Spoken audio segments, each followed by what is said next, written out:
Yeah, fishing goes forward all the time like any other business. We use different nets, we've got bigger, better boats, technology, better equipment. You know, yeah, it goes forward like any business all the time. I think Brighton all started from fishing, so yeah, that's what's made the place, that's why people come here in the first place. Every weekend is packed just for people eating fish and chips. Recently, the issue of overfishing has become a hot topic globally, and we as students who had very little knowledge of the fishing industry decided to investigate whether this issue is problematic within our local area. We chose to interview 4 people we believed that would have a good insight into the industry on not only a local scale, but to give you an idea of how this problem is being dealt with around the world. Gary Brownrigg, a local fisherman who has been fishing from a young age. Jason Hucklesby, a fishmonger at Brighton and Newhaven Fish Sales. Luigi Agostini, head chef at the Favoloso restaurant. Connor O'Hara, director of Beneath the Surface.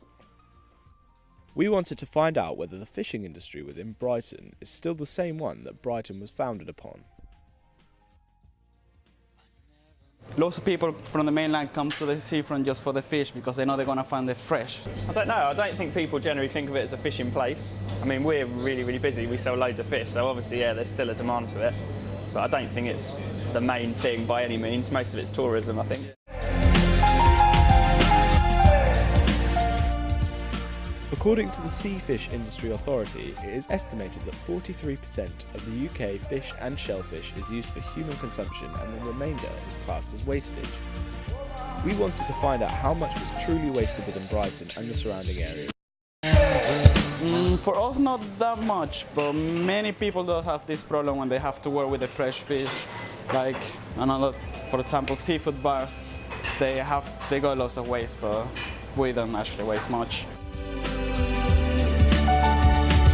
If the food is not fresh, then it doesn't have any taste, or you cannot do much with it. The fresher the fish is, the better it is for the food. The quality and the flavours just come some. In terms of here, locally, no, not at all. We don't really have any wastage at all, really. Like in terms of discards and things, everything goes back that's too small, most of it survives.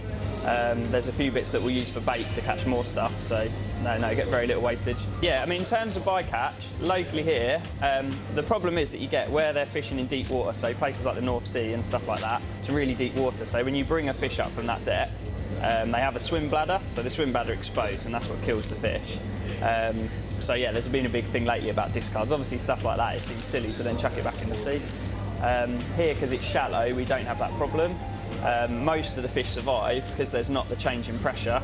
They're still in a good condition when they come up. So if they're undersized, for example, they just put them back in the sea and they'll carry on to live. So yeah, in terms of a local thing, we don't really have any issue with that. The way we fish, with static gear fishing, we would never ever catch anything like turtles, porpoises, dolphins. Static gear fishing is the most green, the most friendly way you can fish. We don't do any damage to the seabed, we don't catch undersized fish. We are pretty green anyway, to be quite honest. Are there any other implications within the fishing industry? I mean, look, sea stuff, they do dredging, things like that. So sand dredging and taking sand off the bottom basically to then use for building and construction and stuff like that, which yeah, causes loads of damage, just against loads of drilling. So yeah, fishing's a tiny impact compared to what some of the stuff they do. Yeah, myself and my mate there have capsized in a boat and had to be pulled out by helicopters. I've also had 1, 2, 3, 4 friends die at sea. Yeah, fishing is dangerous. To conclude our findings, we chose to interview our director to provide a greater insight into how our knowledge of this topic has expanded, whilst also summarising our insight into the risks and benefits of the Brighton fishing industry. Throughout the production of this documentary, I actually found that the cliches that the media presented to us seemed a bit over-exaggerated and unrealistic. And in fact, the perception of humanity that the media portray of us slowly destroying the environment, in fact, isn't the case, because most fishermen are now trying to bring in new methods to prevent the extinction of certain types of fish, like cod. It's apparent that the fishing industry does not only provide fishermen, fishmongers and chefs with a livelihood, but also tourism. It attracts us down to the beach to get fish and chips on a weekend.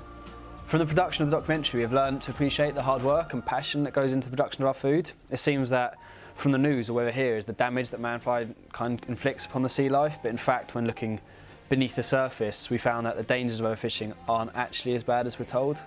Throughout making this documentary, we came to the conclusion that despite there being complications within the fishing industry, Brighton is approaching the situation in a caring, ecological and sustainable way.